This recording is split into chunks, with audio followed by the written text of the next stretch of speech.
why are we using champion in the singular? Why does everybody think we just have to have one champion?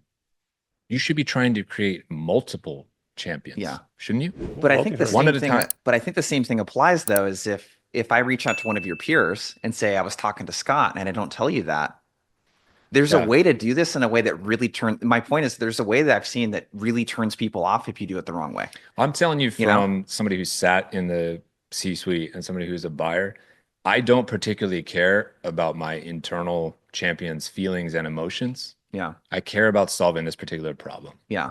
So if Jason comes to me and he's like, this guy was mean, he, bypassed me and skipped me and went straight to you, I'm going to be like, I don't really care, actually. Let's focus on what is Yeah. this problem. But let me ask you It's this. As long as the value is That's correct, what I'm as long as they saying. did their As homework. long as it's Yeah, but real. let me And ask I you this. actually might get mad at that person for not surfacing it to me on their own sooner. I might think to Yeah. myself, how come this guy didn't how come he didn't bring this to me sooner? Let me ask you this though. Let's say that you two are VPs and you have three direct reports, three directors, and none of them like me. You gonna go with that solution? I'm not sure I follow. Well, I want to know Like, why they don't. I mean, I don't. What if they just didn't like this going through the sales process with me?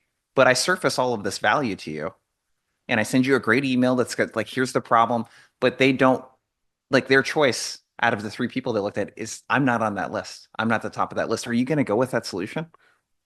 Well, it just comes back to like, why would those three reps have not chosen your solution? Like, I assume Yeah. they all know I assume they know what they're doing. I assume they know their business. you're Like, saying yeah. just because your approach was But less that's my tactful point. or whatever than Yes, somebody that's my else's. point. I do think this is good to spend time on because you do have to be tactful. Like one of the things that I teach that and I do is like if I'm working with you and you're one of my champions, if I want Jonathan involved in the deal, I'm gonna tell a client story about why that actually helps you get a better outcome. So with sales training, for example, the thing that I talk about with getting a VP of sales involved is like, hey, if we don't know, Scott and how this is going to align with like where the organization is going in the next 6 or 12 months, like aligning to that helps get everyone on the same page. If we don't get enablement involved in the conversation, we're not thinking about how the content's going to get reinforced. And usually what I'll tell is a client story, hey, when we worked with Rippling, here's how that kind of went down and the players that got involved that helped us get XYZ outcome. Can I give you some suggestions on who I think would be good to loop in?